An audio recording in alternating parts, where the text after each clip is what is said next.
Hello, everybody. This is me. I guess I can say that like that, and you all know what I mean. Uh, I'm glad to be coming to you using this platform and these airwaves, if you will, to be in dialogue, discussion, conversation, hopefully informative, sometimes fun, all the times serious and committed to the work of justice, to the work of fairness, and what I think in many instances, just common sense. Not only here in my town and in the state of Connecticut, my town being Hartford, in the state of Connecticut, but maybe even across New England, the country, and the world.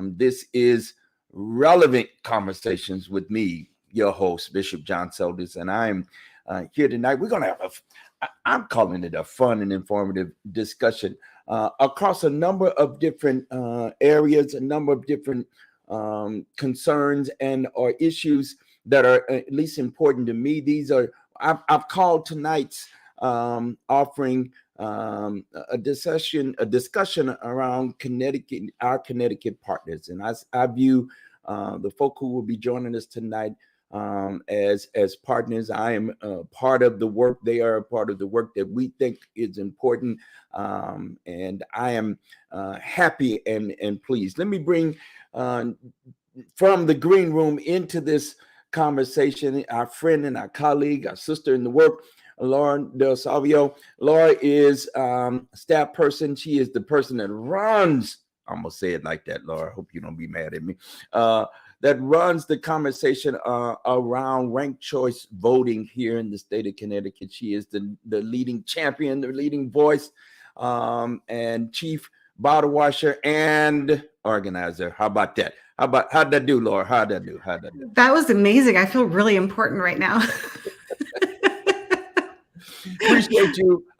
She works with the organization called Connecticut Voters First, and I'm a part of the team that is having the conversation about ranked choice voting. And wanted to have Laura join us early in this tonight's offering, so that we could have a conversation about an update. We haven't talked in a number of weeks about the work that's been going on across the state, and certainly at our state house in regard to ranked choice voting. So wanted to have a bit of an update around that work. Here, for those of you who are not in Connecticut, we are in session. That means our state legislature is in session, and this is here's the important time. I always say it doesn't start to get good until we get into April, right? Oh my God, that's true. So now it's getting good because now the conversations have moved from committees and have now entered into the floor, and so votes are being called, or at least conversations are being had. There are conferences, the left and the right and the middle and the up and the down, the Republicans and the Democrats, and then all the people in between. There are all kinds of issues that are afoot, and ranked choice voting has had some hearing. And there was a conversation. We offered testimony in that conversation with the committee. And so Laura, tell us where we are. Well, I mean, it's an exciting moment. Even though the RCV bills themselves are not advancing, there is really significant budgeting around new tabulators that Secretary of the State Thomas has requested. So that's really important. And I know that the legislature is doing some hard work and looking at the budget, trying to get that kind of stuff passed.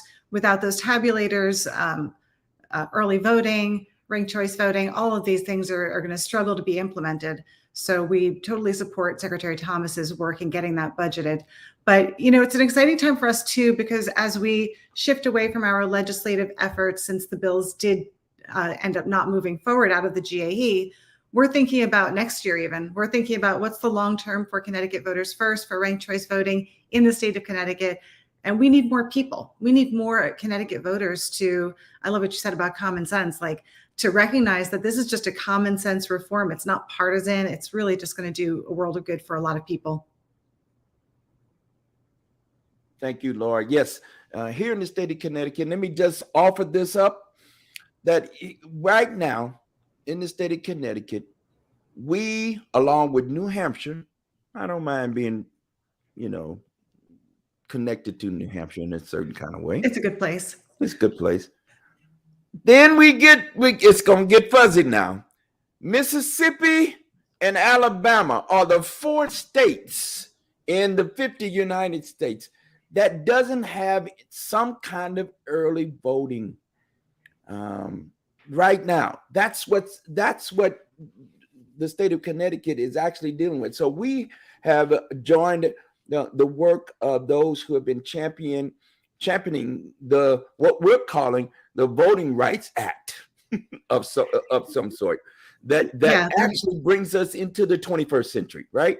There's so many electoral reforms, so many going on right now across the country. Here in Connecticut, early voting was definitely one of the biggest things that people were pushing for, the Connecticut Voting Rights Act, but they're all interconnected. You know, like we talked about last time I was on the show, all of these things are interconnected because what we're trying to do is make sure that everybody has access to voting, that then once they get to the polls, those votes really mean something.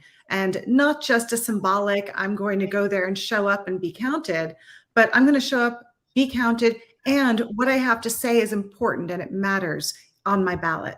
So that's really where the focus of ranked choice voting comes in. It's about bringing value to that right that we are working so hard to protect. I appreciate you and appreciate you joining us tonight. And hold on just a second. I got another friend and colleague in the green room who I want to bring on and maybe have him do a little comment. Friend, colleague, Ken Barone. Ken, we've known each other for a good while now. And Ken works for the Institute of Municipal and Regional Policy at UCONN. Let me make sure I get that all in. I met Ken in his capacity working around the Alvin Penn racial profiling law. And Ken, along with the team that works, collects data. Not only around early on, it was just around traffic stops, racial profiling and traffic stops. Now it's about he tell you all about it. It's about any kind of police use of force and all of that. Come on, Ken, come on in the room and greet folk, and I may have you say a word or two about what you think around this ranked choice voting. I don't know. I'm gonna put you on the spot. Hey, Ken, how are you? Good. Thanks for having me. I think in all the work that we've done at our institute for the better part of a decade, we've been really focused on how do we use data to make thoughtful policy decisions with the focus of trying to ensure that government acts in a fair and equitable manner. And, at the end of the day, government institutions, from the federal government right down to the local government, have been under attack, particularly in recent years. There's a lack of trust and faith in our government institutions. And the more that we can do to give access to the most fundamental right that people have, the more trust we will build in those fundamental institutions. People have to believe that government appropriately represents them. And so if that means that, Connecticut, which is interesting because in some areas, like in the work we're doing to try to address racial profiling, we are much further ahead than much of the nation in some things we do. But when it comes to voting, we see these really conservative red states who, believe it or not, are actually, the ballot box is more accessible than it is here in Connecticut. So the more we can do to get people engaged in the most fundamental democratic right, and if that means giving them more time, if that means giving them more choice, that will go a long way in helping to improve trust in all institutions. Love And that. yeah, thank you. It's this is where I land. And in fact, this is why I joined with Laura and the folk at Connecticut Voters First, and will join anyone who is talking about how we get access to this, what you call in a democracy, and in what we call this version of democracy that we have. I call this a democratic republic, but who's parsing the words? I'm not going to parse it. No, that's right, actually. You know, that the vote is important. In fact, is key. It is a key component to what we call, because if I can't trust that when I vote for you as a representative, you are my representative in a body that it makes policy, that creates a law, and then creates how that law then gets observed, how do we hold each other accountable once the laws have been passed. If I can't trust that, well, then I might need to move. That's what I might need to do, because in fact, that's what governments are built to create. And if in fact they don't do that, if in fact the people I vote for, they don't represent me, then what we have in this representative republic, we vote them out of there, vote the joker out of there, and get somebody else in there to that will be responsive to us. It feels like to me that here in Connecticut and of course across this country, we are deserving of, in right now, that kind of focus, because the stakes are too high, but two, it feels like there's not a lot of conversation about what's right and wrong. It's a lot of conversation about my side against your side, right? And quite frankly, I'm sick and tired. I'm Fannie Lou Hamer's famous line: "I'm sick and tired of being sick and tired." That I'm done with. I want to actually talk about how do we serve folk? How do we, because around these policies, behind these laws that we set, I see the effects of it, and I see it in the people that are affected and impacted by these policies and laws. And even if you don't appreciate the candidate that wins in a particular race, at the end of the day, you still need to have faith in the process. And if it feels like the process only works for certain people, I am fortunate enough every year since I was eligible to vote to be able to make the time to do that, because I had circumstances in my life that allowed me to do that on the day once a year, when that is when you vote. But there are lots of people that don't have that ability, that work, shifts that make it hard to take time off, that have childcare issues or issues with elderly parents that they're dealing with. And so really we have a system in Connecticut where, like in so many other areas where we see, disparities, privilege plays a big role in the degree to which your voice counts in this democracy. And again, if we want to claim in Connecticut to be leaders nationally, and to be, sort of a very thoughtful and progressive state, we gotta put our money where our mouth is, particularly on this most fundamental issue. I think it speaks a lot to the incentives, which is what RCV addresses. We talk about the incentives for a voter to get to the poll. We talk about an incentive for a candidate to run for office. We talk about the incentive for elected officials to serve the people they represent. And all of that is tied into our election system.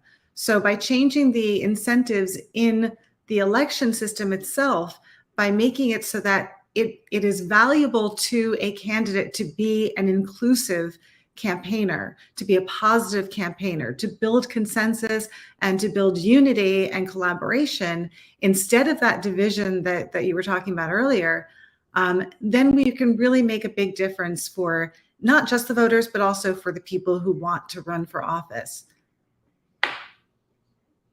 It's so important to me, and especially now, and I say especially now, I guess, every season and every cycle has its particular, right? let's be clear. I would have said it was dire and important for us to vote in 2000, and it was. I certainly said it in 2008. It was. And again, we revisited a kind of very, very important time in both 2012 and 2016 at the national presidential level. I also say at the same time, every 4 years here in the state of Connecticut, we have these municipal elections that happen, off, in fact, the national electoral season. And it's interesting to me that we'll pay attention to those, that national, the national political arena, and we Lord knows we have to, right? And yet, just as important are these municipal elections here in the state, for example, in the state of Connecticut. And I have argued and have said over and over again, we leave those elections off our priority list at our own peril. The decisions and policies and laws that are made have to do with, largely in a town, school boards, school budgets, all of our major departments come up under these municipal lawmakers and policy setters within the context of city councils, town councils, mayors, and such, like, schools and boards, police departments, fire departments, all of those major utilities that we use, departments that we take, parks and recreations. All of those decisions and policies are set by those who we elect in these municipal elections. And if we could, part of what ranked choice voting is suggesting, that it could be accessed within the context of these municipal elections, right? That we expand, the choice, quite frankly, for those both to run, but also who we might want to see have the seats, and that we're not left with, dare I say, evil and the lesser, which is in what I hear many, describe the real choices that they have. They don't like none of them. But of course, if you're gonna say something and be present and participate, then you gotta vote your ticket. That's some old language right there. You gotta vote your ticket. And so I am hopeful, and certainly going to champion and use, whatever resource that I have to continue the conversation about what it means to have the right one, which is a right, as a citizen of this form of democracy. I call it a democratic republic. That's what it is, and a representative republic where we get to choose the people who represent us in these places and spaces. Yeah, and contrast that with the ranked choice voting, what you were saying before. You've got good, better, and best on a ballot on ranked choice voting, right? So if you've got several candidates and you're lucky enough to have that choice where people are maybe more closely ideologically matched, maybe they come from similar backgrounds, you can really express a preference, and you're not going to split a vote. You're not going to worry that you're going to elect some person that you absolutely didn't want. You eliminate that fear. You can actually vote totally honestly and bring some innovation to our elections and to the solutions that candidates can offer to us. Well, go ahead, Ken. I was just going to add, back in 2012, when as a state we were trying to grapple with the issue of racial profiling, one of the first things we did was we brought together a group of 26 people around a table, and we spent several months trying to figure out the best way to wrap our arms around the problem we were facing in Connecticut. And those 26 people all represented a diversity of viewpoints and interests, and more people at the end of the day from diverse backgrounds and opinions, etc., made the product better. And so I found in my public policy work over the last 15 years that more choice at the end of the day usually leads to a better public policy outcome. It's a little harder sometimes to legislate when you have diverse groups and interests, but when you can get to consensus, the product is usually something you can be proud of. So I always think, as a society, we should be leaning into more choice as opposed to moving away from it. But, the reality is that you're also talking about needing to navigate an infrastructure where the current political elite, right, have more to lose maybe than they do to gain by offering more choice. And so, that's really what we need to push through. Oh, there's a wall for sure. It's a challenge trying to break it down. And that's why we're really hoping to spend the next year and more building up the number of people who are aware of it. I spent a day in Middletown I think it was about 2 weeks ago now. And it amazed me still how many people either did not know that RCV was a conversation topic in Connecticut, or who still just don't know what RCV is. So, I live it. To me, it's always astonishing, but I know that there are so many people out there who haven't heard of it yet. And that's why we're just going to keep pushing through and keep hoping to build that audience. I tell you what I say. For some who have seats, and whatever that might mean, I'm not just talking politically speaking, but I am. But those who occupy the seats of power and authority, they are the folk who are the traffic directors, if you will. And it's in their interest to make sure they have their hands on all the folk that will participate. Mm-hmm. Because the smaller that group that participates, the more leverage, shall I say. I'm doing pretty good. I'll pat my own self on the back. I got other words I could use, but I'm going to use my nice words. I'm using my nice words. They leverage all they can, right? It's in their interests to do so. And when I say to folk, what happens when you can't just put your hands on Miss Jones and Mr. Wilson? That now you have other people, and in fact, younger folk who are participating, who are rallying around issues, who are naming and maybe speaking out loud about things that are important to them. All of a sudden, that group expands, and it's there that those who have been, I like what you said, Ken, the elite in this space, then get a little worrisome and a little trouble. I characterize it as this: we have a number, and it's a small single-digit number of what I call political crime families in this state, and they seem to direct lots of what goes down in this state.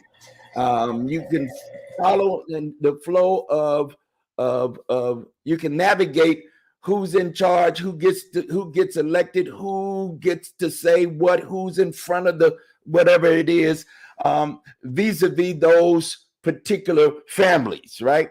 It is, if we could figure out a way to one, invite others into the conversation, two, get them to participate in the flow of ideas.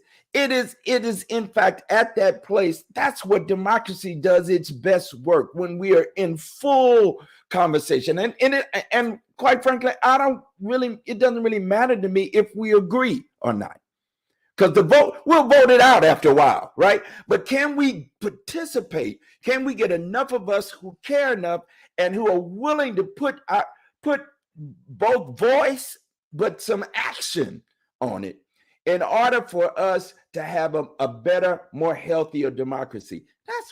For me, that's what this is about. It's the power of the patriarchy, that sort of political patriarchy. And I think that, what Ken is experiencing is when some of that is given up, when it's relinquished so that more people can have a voice. And there are some places where our society has has evolved to say, yes, those voices matter here, but when it comes to our election systems, not so much. So, it works in some places. I think Ken's work is really benefiting, but our voting system is still suffering from that intense patriarchy of political power. And the irony is that I don't know how many folks have met Gen Zers. All they want is choice. Everything they do, right? So, I am hopeful, right, that and young people are, I think, more politically engaged than other generations have been. And so I'm hoping that they can get engaged on this topic, because I think if you talk to somebody who is under the age of 30 and said, would you like this system or the system that we're talking about here, I think it would win in a landslide, right? Because young people like choice. Yeah, they are. And they're also more nonpartisan than previous generations, more likely to be unaffiliated. The one problem you have with Gen Zers is that they're busy trying to launch their lives. Getting them to devote their time like this that we adults may be able to build into our lives is tricky, but they are definitely easy to focus on it. Well, I'm committed to being at least one voice in this conversation, so that they know and understand, and at least hear it from somebody who is now, quote, okay, I own it. I'm an elder. I own it. But there are those of us who've been around the way a couple of times, right? And if y'all excuse me, I am a preacher, so I'll use scripture as a bit of a narrative. There's a piece of text that says that the divine chooses the older because they know the way, and also chooses the younger because they have the strength and the energy to navigate and do the work. And so I feel like we all have a part and role to play, and let's be about that life. I'm using some young language, some youthful language, and hopefully some of you all will recognize. I've been around a couple of young people over these last few years that understand that this is where we've got to go. And so I appreciate, Laura, you joining us and being with us. You can stay in this conversation. Another one of our colleagues and partners is joining us, and I want to bring them out from the green room into this space.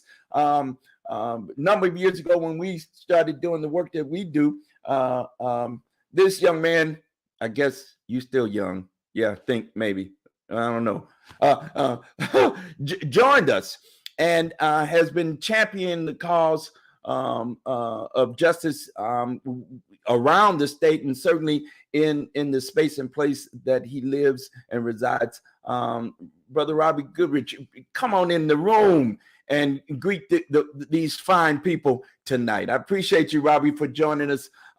He represents an organization. It's too long of a name for me to remember, but it's got something to do with racial radicals and advocacy and things. Robbie, help me, because I'm tearing it up. Well, thank you, Bishop. Thank you for having me. It's nice to meet Laura and to see Ken again. It's Radical Advocates for Cross-Cultural Education. We're an organizing and advocacy group in Waterbury, Connecticut, and we focus on fighting for racial justice in our schools and our communities. And I'm closer to 50 than I am 40 at this point. So I'm in a strange land. Welcome. I remember when I crossed that line, there was a line that said, I remember it vividly. I woke up in a panic. I was in a panic. And I turned to my beloved and said, the culture has passed me by. They're not talking to me anymore. I can't turn on the radio or the TV or, social media still wasn't quite a thing. But, it used to talk to me. I used to know all the music. I used to know all the artists. I used to know. And then all of a sudden I would have to ask my children, what did they say? The bass is too loud? Et cetera, et cetera, et cetera. Y'all, some of y'all know what I'm talking about right here. When all of a sudden I didn't know anything, and then I had to ask, what did they say? Because I thought I heard something that would have been a bad word for me and wouldn't have been on a record or wouldn't have been on a television. And yet here it was. And all of a sudden I've had the shifting. And that's when it happened to me, Robbie. And then it happened to me. I don't know exactly when that thing shifted, but all of a sudden I understood that they weren't talking to me in the spaces that I was listening. And so I had to turn myself toward where the people were playing to me, and I had to start listening in a different kind of way. I appreciate you. And listen, what I wanted to continue a conversation that we've already begun, Robbie, and you've been hearing a bit of what we've been talking about.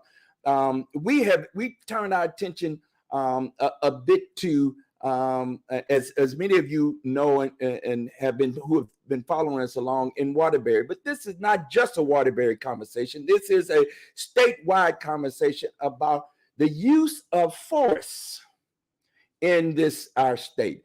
When initially when the Black Lives Matter happened, and we had incidences of brutality that really in this current scene and setting. I remember very well hearing about what happened in Sanford, Florida, and Trayvon Martin, and what that did to conjure up images.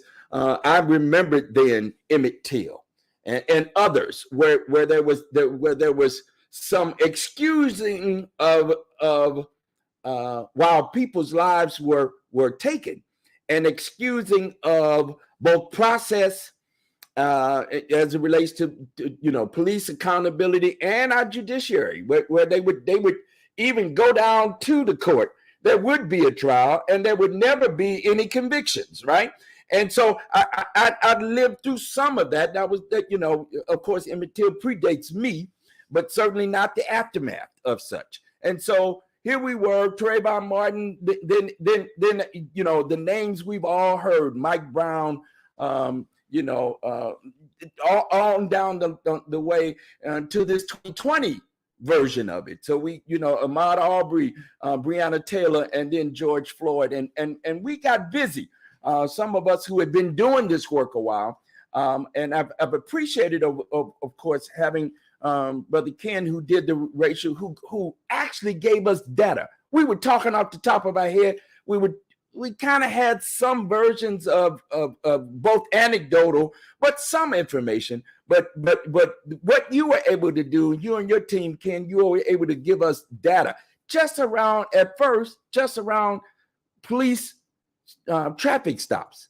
And lo and behold, did we find out that we had towns, we suspected it, we knew it, but now we had real raw data that said, yeah, y'all been doing stuff. Y'all been doing this a long time, and now it's time to be held accountable.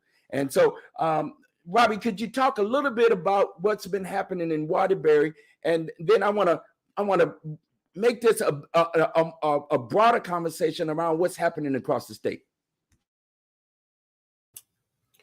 Yeah, I think Waterbury becomes a proxy for understanding over-policing, and just not the physical violence that policing in Western cultures places on communities, but also the rhetorical violence, the political violence, and seemingly the ways in which police show up in our communities force economic opportunity and political justice away from the people that are the most overburdened and underserved by our systems.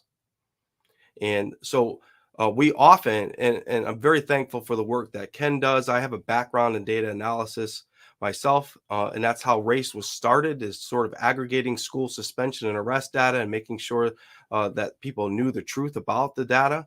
But ironically, we found out that is not enough to make policy and to make transformation happen in our communities or at the statewide level, but that we needed a qualitative approach, meaning that we needed to connect the lived experiences of young people and the people most impacted by the systems of oppression. In this instance, we're talking about policing. And that's how we sort of transitioned away from a think tank, small grassroots think tank, to a youth organizing group that now focuses on sharing resources with youth ages 15 to 30 in the greater Waterbury community to fight for justice. And most of it has to deal with the school to prison pipeline. But that we often fight it in Waterbury at the entry point. But we also need to be fighting the systems of prisons and also reentry systems so that they're just not the acculturated versions of what put these people in prison in the first place. So in Waterbury, we're now starting to see what is the culmination of different organizations' work and what has been made available to the public through adventures like Ken Barone and state legislation around the racial profiling bill, is that Waterbury is seemingly one of the more violent police forces and has the largest impact on its community in terms of economic impact, placing adults in prison, and then introducing young people into the carceral state. And it's about time that 2.5 years after Public Act 20-1 was put in place, we start to see if municipalities and law enforcement agencies are actually being compliant with that piece of legislation, because we thought it was very important, a grand vision for way policing should happen in Connecticut. And now we see with our recent attempts, Bishop, to gain just the basic pieces of information that are required by that piece of legislation, that they're resistant, they're duplicitous, to use one of your words, and they're making it awfully difficult for us to be able to track their efforts to be compliant with this piece of legislation. And yeah, Robbie, that's a really, really good point. We've seen time and time again in the legislature where there'll be good intentions and they will pass laws with good intentions. What I found in the racial profiling work we've done is that passing a law in and of itself is an important step, but who's there 10 years later still overseeing the law? Who's put their money where their mouth is in terms of investing to make sure that they're standing up those provisions of the law? Implementation of good ideas is where, good laws are either good or bad. And we saw that in the use of force. So in Connecticut, let me give you an example. In 2019, there was an intention in the legislature to start collecting data on use of force, so we could do the same thing we did in profiling. And the law was written in such a way that it was really limited the number of use of force incidents that needed to be reported to the state. And then there were little to no resources or thought put into how do we go about actually capturing information and figuring out what's happening and who's a problem and who's a. And so 2 years later, you're back to the drawing board saying, this was a good idea, but it didn't work, and you didn't follow it up with resources, et cetera. We've made some progress in that. The police accountability bill had a lot in it that was good. Some of it is doing good things, right? I mean, the provisions around decertification are a good step forward, and some of the provisions around, standardizing force and accreditation, all important steps forward.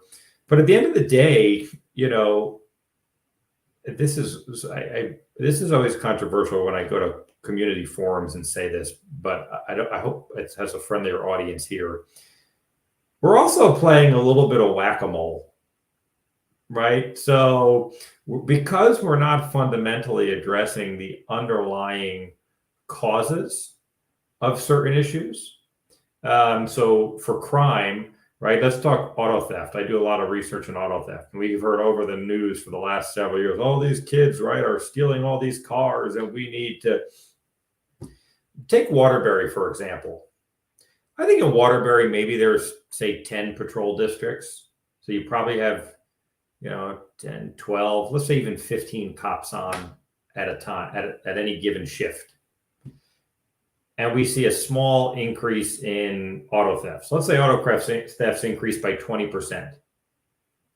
Now, what's our solution? Our solution tends to be, let's put 3 extra cops on patrol. So we'll go from 15 to, say, 18 people on patrol to patrol a community of 65,000. with on-ramps and off-ramps to highways. And we think that's actually going to be an effective strategy to reduce auto thefts when we arrest less than 7% of people who commit these offenses, because they're hard offenses to solve. So we spend all this time and energy and resources, and eventually we get some temporary money and we place a couple extra cops on the street corner. And at the end of the day, the fundamentals of what's driving that crime would be solved if we did a better job solving poverty and some of the mental health issues that we have going on in communities. Some communities are impacted more than others, but we're often placating the loudest voice in the room, who still has a mentality of the only way to stop this is to make people scared. And by people, I mean, the philosophy is, if we're tough on crime, the criminals will be scared to commit the crimes. Hey, listen, I get it as a philosophy, but we tried it for 50 years and it didn't work. So at what point do we just start saying, like, no, that's silly, right? We did that, right? We used to lock up lots of kids in the 90s, and guess what? Crime was through the roof. 26,000 cars stolen on average a year in the 1990s, and over half of them were stolen by juveniles. We had 7,000 cars stolen last year, with more cars on the road and more people. So, like, this isn't a pandemic. But again, the idea of, if we make harsher penalties, people who commit these crimes, they'll stop doing it. No, why don't we figure out what's going on? What's driving this crime? No, I agree. And Bishop was talking about culture. Yes. And the cultural phenomena in America around policing is that it's a fix for everything, and that it needs to be a part of every facet of our lives. And it has grown to the point where it's outlived its usage. In many communities, there are ideas about slowly eliminating the way traditional police are used. And there are, Robbie, you make a really interesting point, because we have a unique opportunity in this state, I think. We've been listening to law enforcement across the state for 18 months now talk about the crisis in policing. We can't hire people, right? We're having a hard time hiring. But as a society and as policymakers, they tend to be feeding into that fear, as opposed to stopping and saying, maybe this is an opportunity. Do we need to have 400 sworn officers in Hartford? Maybe we can do with 300.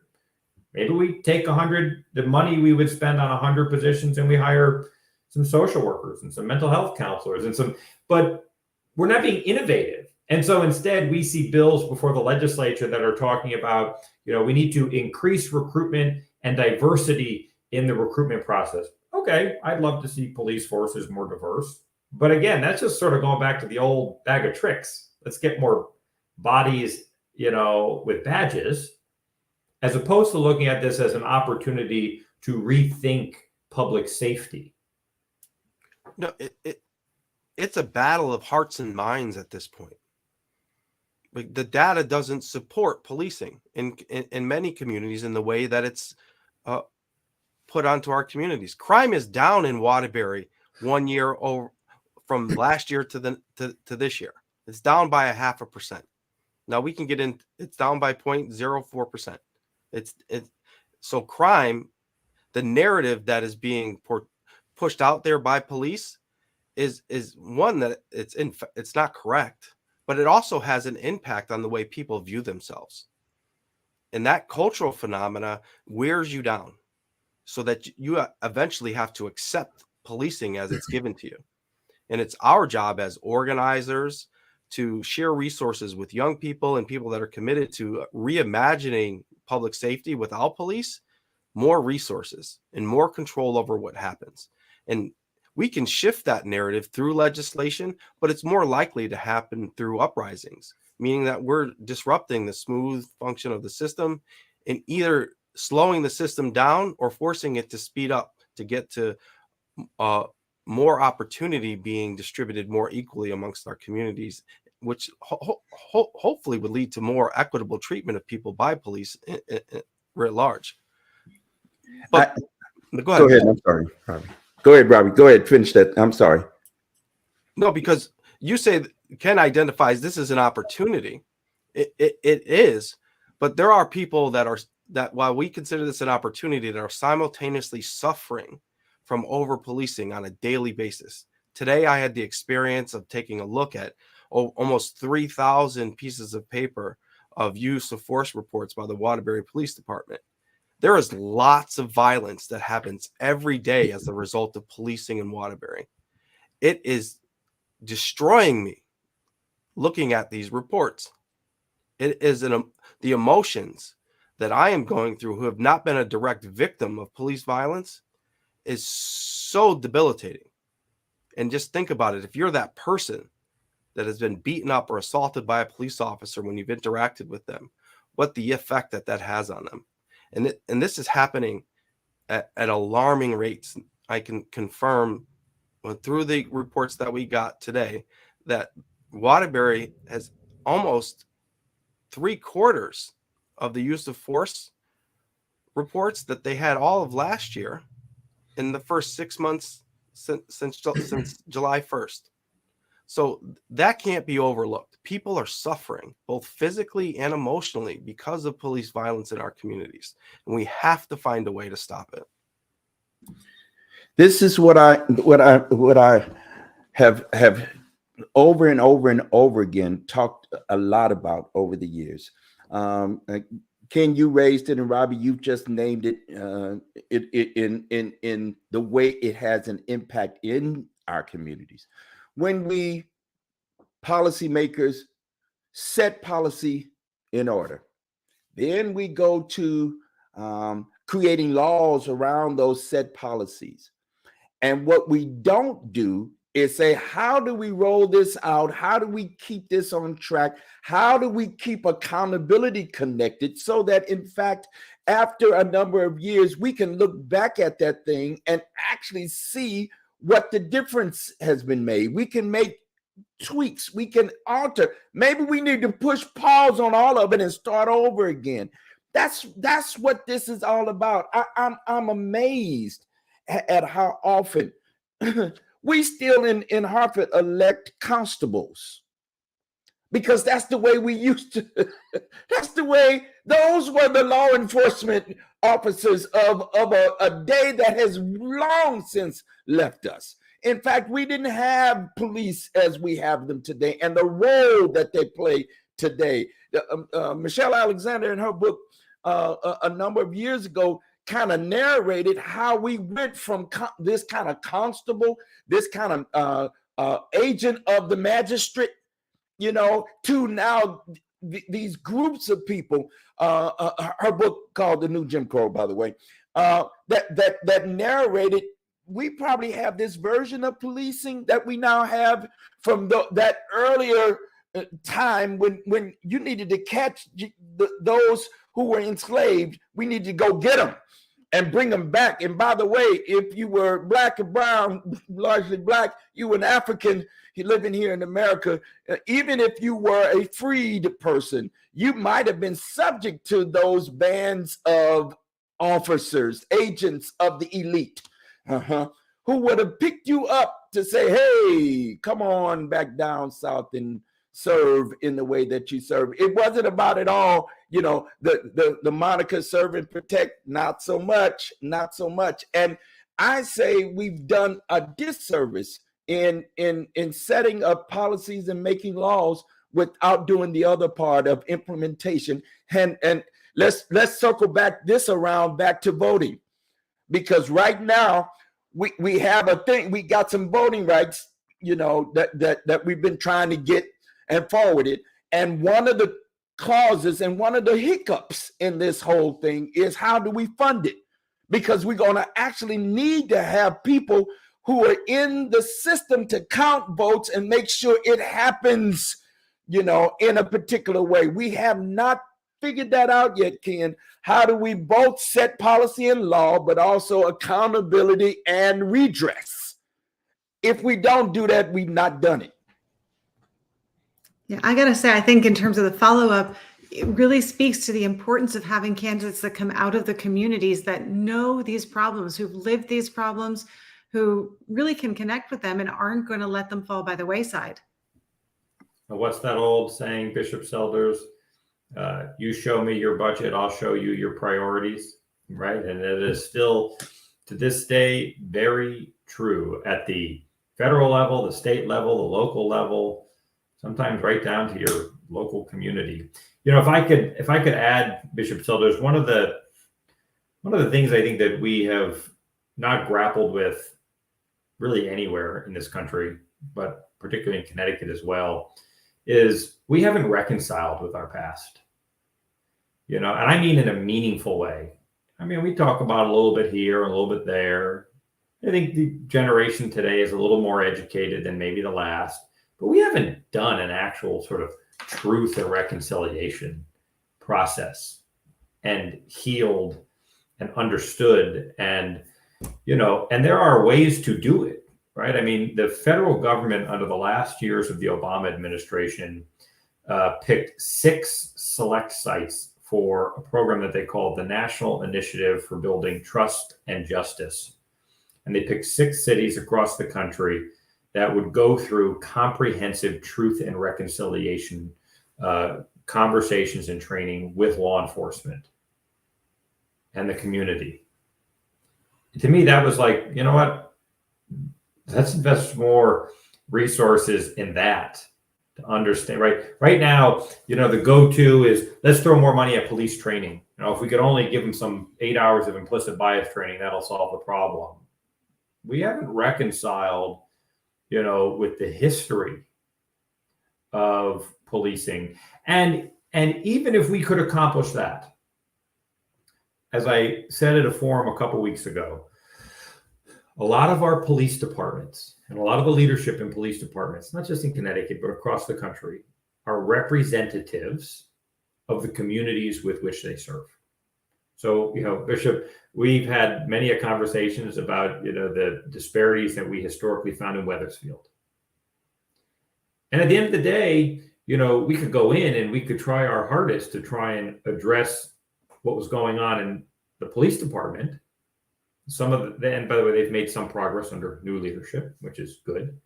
But at the end of the day, you know, the question is, why are they predominantly focusing time, energy, and resources to sit on the border of Hartford to stop lots of cars for low-level reasons? Because the community that they serve is afraid of the people that live in Hartford. Because there's a fear that's been built up in them that they're going to come into our town and commit all these crimes, and we don't want that. And the police know that if they have a presence there, their community will just be a little calmer. And they won't get the phone calls, and they won't get the... And so what that tells me is that we also haven't fundamentally addressed the underlying, you know, overt and implicit racism that is present in some of these communities. And we don't call, and because we're also afraid to call it out, it's allowed to persist. And so we fix little pieces of it, right? But we're still missing the bigger mark. Well, we got a lot of work to do to owning the truths of what I would call just directly, let me be very clear, white supremacy. All right, that is coupled with the way race plays out and the way in which we respond in a visceral. See, what we're talking about, you know, and Robbie named it, you know, we're talking about culture, but we're also talking about what's visceral in individuals that then plays out in our systems. You want to talk about, let's talk about, you know, any of our towns. You know, I pick on Wethersfield, right? Yeah, they've got some changes, but also their racial dynamic. People who are moving into the town is also changing. So the fact of business is they better change, or they're going to not be the town of choice for some folk after a minute. It almost always boils down to money, right? And so I'm so very clear that until we are able, the conversation that some of our young people began to lift up when they called for defunding of the police. I said it in this way. Yeah, defund the police. Yeah, I think so. I think absolutely they're absolutely correct. Let's have a, but for me, instead of reacting to this moment, oh my God, we're gonna get rid of police. Let's talk about how we do better at making the having the conversation and doing the just good old-fashioned hard work of saying, do we need to do this differently? You're absolutely right. I just heard recently that talking about municipal elections, one of the candidates for mayor in the city of Hartford talk about doubling the size of the police department. My head almost just exploded. You want to do what? When in fact, I want to lessen it by half, because in fact, some of us are tired of living in an occupied state in our own neighborhoods, which is what it feels like, which is what it is experienced, that broken window policing and stop and frisk, although we don't call it that no more because that's not politically correct to call it that, right?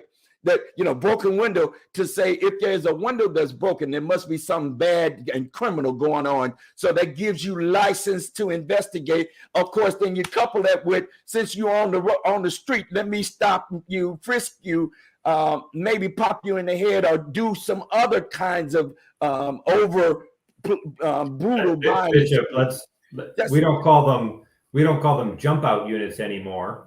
We call them community oriented unit, right? But what do we have? We've got specialized jump out units, what they used to be called. That's exactly right. And what we got now is we got surveillance out the yin yang. We got cameras everywhere, and all of that slid in pretty quietly. And I was making some noise here in Hartford. I was making some noise in some other place. Waterbury, I was making some noise down there. And of course, you're not from here. Yes, I live in Connecticut. I got kinfolk. In fact, I had family in Waterbury. So yeah, I'm paying attention to what's going on down in Waterbury. And to have that conversation, or to even begin to have that conversation, I'm not, I'm a radical. I get it. I'm pigeonholed in that way. Robbie, you and I would be considered radicals. Laura, you're a bit more, you're not so radical. You're pretty, No, Ken, you're a numbers guy, but I think you would be considered kind of a radical too. But what I want is, can we just have some conversation that makes some sense, as opposed to the nonsense that we somehow you get more police means we have a safer community. I think that's a bunch of hogwash. Am I by myself with that? You're not. It's idiosyncratic in many aspects. The way policing continues to exist in our communities, especially poor Black and brown communities like Waterbury, it's outlived its usage. It doesn't work. It doesn't improve the communities.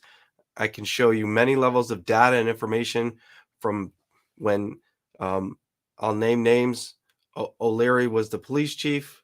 He became the mayor. He handed us off to Vern Riddick, and then Vern Riddick handed it off to Fred Spagnola. There's a bunch of data that says, as policing has grown in Waterbury, especially in our schools, the community and the quality of life has dramatically decreased.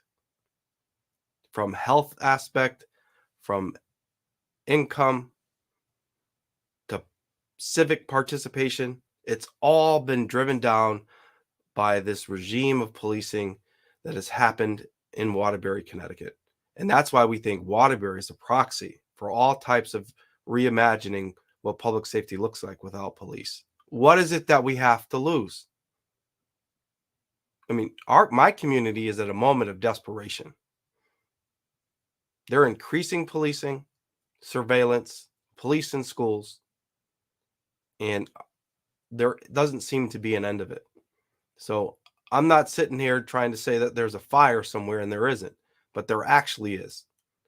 And it's happening in the Brass City. And so people want to take a closer look at what over-policing does in a community. Take a break. Come join me for coffee, and I can talk to people about it writ large.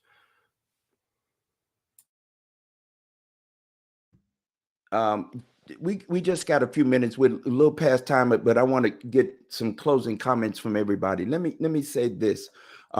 We just had one of our heroes in my book, legend Harry Belafonte, just made transition recently last week. And I've been watching and remembering and lifting him up and his memory up as he has now joined the ranks of ancestors for us. And he talked about a conversation he had with Dr. King right before Dr. King was assassinated way too soon.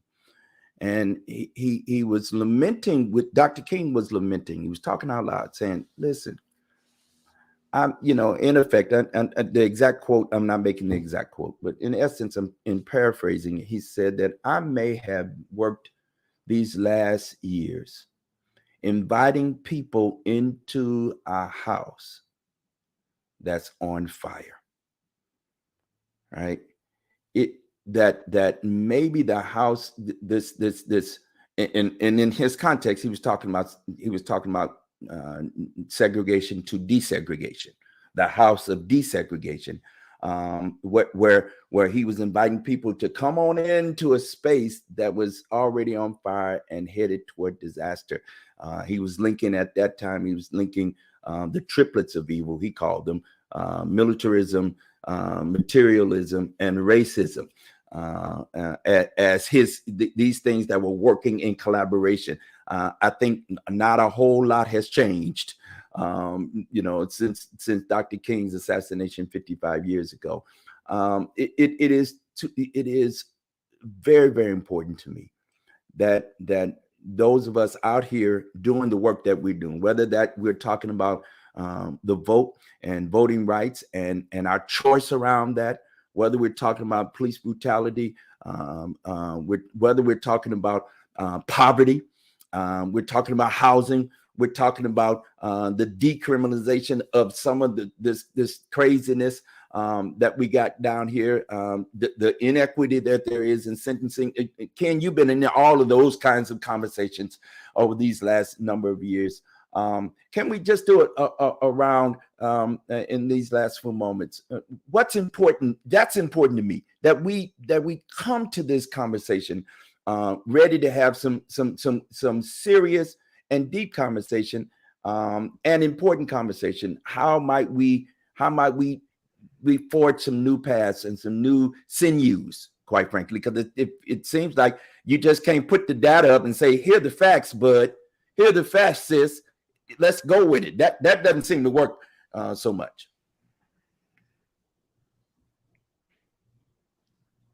Lauren, I'm going to start with you. Sure. I think sometimes, especially in a conversation like this, where we're talking about violence, we're talking about racism, RCV sounds like, oh, what a silly issue to be concerned about.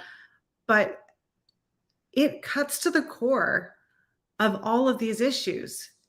We need candidates. We need legislation. We need government to be responsive. We need people who are going to be innovative and represent the hearts of the communities that they are serving. And to me, whether that is talking about police brutality or school districts or anything else, it has to do, and it connects back to how we elect those officials, because those officials are the voice of the people. So to me, this is all interconnected, and it breaks my heart to hear some of the struggles and the data that really is so much more emotional. But I just want to say that I'm doing this work really because I do believe that there's a connection and that sinew exists between all of this stuff. Thank you, Laura. Ken? Yeah, I'll be honest with you, that's a tough question. When you're doing work like this for not even that long, you can find yourself starting to become a little bit cynical, and I always try to prevent myself from going to that space. And so for me, what I've always found is, if I can keep my head down and chip away at the problem I'm chipping at, and pop my head up every once in a while and look back and figure out, are we any better? If I can answer that question and say, you know what, yes, we're a little bit better. We're not where we need to be. We're learning more. And so I just think we need more people willing to enter that space and willing to enter. At the end of the day, I don't fundamentally believe that bureaucracy is going anywhere, right? I mean, we've got institutions and they're very big at all facets of government. And I just think we need to find a way to make them work better. And that goes to your point, Laura. It means electing, having more choice, electing the right people, that's step one. But at the end of the day, what I've learned in government for 15 years, it's the people with the institutional knowledge, the people that are working in the city halls that have been there for 40 years, that devote their life to that have the most knowledge about what needs to be fixed and how to fix it. It's the people in state government who have been there for a long time, who know how to make things work. We need more people dedicated to that work, willing to roll up their sleeves and, maybe give up a life of fortune, right? And by the way, state workers, et cetera, they make a nice living. So I don't want to say that they don't, but, no, you're not going to go and make $1 million a year. And, but we need more people. We sort of have been sold on this American dream, right? That everybody can be rich and have everything they want and that's what far too many people, I think, are chasing. And so what we need is people that just want to see their community do better, and are willing to devote their lives to doing that. It's certainly a mission, and one that can be rewarding. It would be nice if there were more people willing to engage in that. Thanks, Ken. Robbie? So knowing and accepting that both the past and the present histories of America are steeped in white supremacist culture, and that all our institutions are built on the basis of that, requires us to take an epistemological turn away from that hatred and that violence. So when I think about our organizing work and our policy and advocacy work, it has to be about building power and then using it with grace, humility, and love, so that the opportunities that we can all acknowledge exist actually meet the people who are suffering the most in this moment. If we can't do that, then we're just going to turn back to what's comfortable and keeps us warm at night, which are the systems and the culture of white supremacy that bring us all a level of protection and care that we don't want to give up. And the only way that we can acknowledge that is through loving each other through a different way, and so that we can reimagine culture and society without police and policing. So I really appreciate the opportunity to be here with Ken and Laura and Bishop. I'm always there by your side whenever you need me. So thank you. I appreciate all of you. I say this all the time, and I'll continue to say it, that what we have built, and I say we in this kind of proverbial large we, didn't drop out of heaven. We created it. So if we created it, can't we deconstruct it and create something new and different? Can't we do that? I say yes. I say we can, in fact, do a new thing while always holding, to what I think are important. Did I think important, and significant? Do I think Thomas Jefferson was right that we are endowed by our Creator with certain inalienable rights, right? Life, liberty, and the pursuit of happiness. Great line, dude. While you're an enslaver, come on, man, you can do better than that. We can do better. So we can do better. And I mean, we can start by one, telling some truths and some hard truths, and two, reimagining what it might mean for governance. And I mean for all of us. Some of us, Robbie, you're absolutely right, live in comfort, can go to sleep at night believing that we are safer.